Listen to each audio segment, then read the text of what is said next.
Hermann Hesse Quotes and Sayings. Some of us think holding on makes us strong, but sometimes it is letting go. The truth is lived, not taught. Gentleness is stronger than severity, water is stronger than rock, love is stronger than force.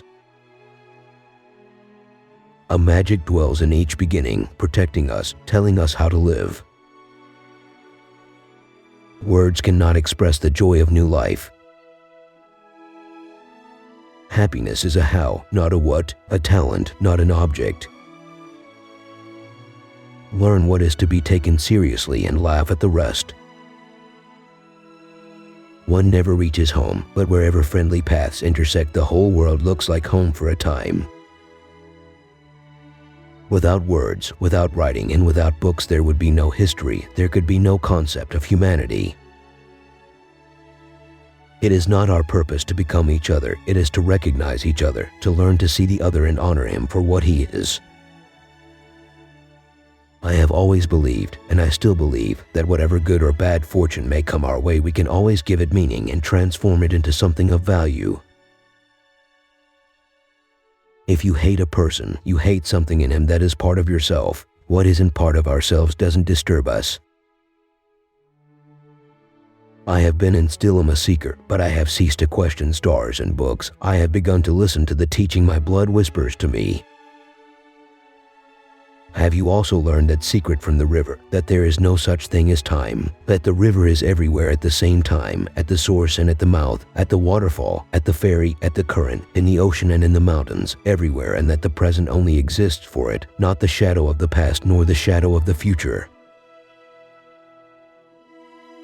To hold our tongues when everyone is gossiping, to smile without hostility at people and institutions, to compensate for the shortage of love in the world with more love in small, private matters, to be more faithful in our work, to show greater patience, to forego the cheap revenge obtainable from mockery and criticism. All these are things we can do. Knowledge can be communicated, but not wisdom. One can find it, live it, be fortified by it, do wonders through it, but one cannot communicate and teach it. When someone seeks, said Siddhartha, then it easily happens that his eyes see only the thing that he seeks, and he is able to find nothing, to take in nothing, because he always thinks only about the thing he is seeking, because he has one goal, because he is obsessed with his goal. Seeking means having a goal, but finding means being free, being open, having no goal. For me, trees have always been the most penetrating preachers. I revere them when they live in tribes and families, in forests and groves, and even more I revere them when they stand alone. They are like lonely persons, not like hermits who have stolen a way out of some weakness, but like great, solitary men, like Beethoven and Nietzsche. The river has taught me to listen. You will learn from it, too. The river knows everything. One can learn everything from it. You have already learned from the river that it is good to strive downwards, to sink, to seek the depths. I began to understand that suffering and disappointments and melancholy are there not to vex us or cheapen us or deprive us of our dignity, but to mature and transfigure us. Whoever wants music instead of noise, joy instead of pleasure, soul instead of gold, creative work instead of business, passion instead of foolery, finds no home in this trivial world of ours. They both listened silently to the water, which to them was not just water, but the voice of life, the voice of being, the voice of perpetual becoming.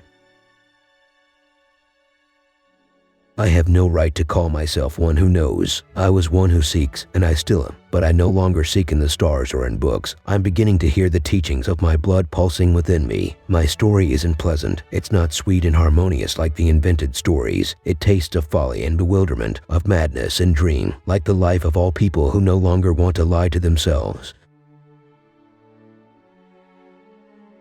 Trees are sanctuaries. Whoever knows how to speak to them, whoever knows how to listen to them, can learn the truth. They do not preach learning and precepts. They preach, undeterred by particulars, the ancient law of life. Solitude is independence. It had been my wish, and with the years I had attained it. It was cold. Oh, cold enough. But it was also still, wonderfully still and vast, like the cold stillness of space in which the stars revolve. The diabolical thing about melancholy is not that it makes you ill, but that it makes you conceited and short-sighted, yes, almost arrogant. You lapse into bad taste, thinking of yourself as Heinz Atlas, whose shoulders support all the world's puzzles and agonies, as if thousands, lost in the same maze, did not endure the same agonies. My goal is this, always to put myself in the place in which I am best able to serve, wherever my gifts and qualities find the best soil to grow, the widest field of action. There is no other goal. Our mind is capable of passing beyond the dividing line we have drawn for it, beyond the pairs of opposites of which the world consists. Other, new insights begin. So she thoroughly taught him that one cannot take pleasure without giving pleasure, and that every gesture, every caress, every touch, every glance, every last bit of the body has its secret, which brings happiness to the person who knows how to wake it. She taught him that after a celebration of love, the lovers should not part without admiring each other, without being conquered or having conquered, so that neither is bleak or glutted or has the bad feeling of being used or misused. And someday there will be nothing left of everything that has twisted my life and grieved it and filled me so often with such anguish. Someday, with the last exhaustion, peace will come and the motherly earth will gather me back home. It won't be the end of things, only a way of being born again, a bathing and a slumbering where the old and the withered sink down, where the young and new begin to breathe. Then, with other thoughts, I will walk along streets like these, and listen to streams, and overhear what the sky says in the evening, over and over and over.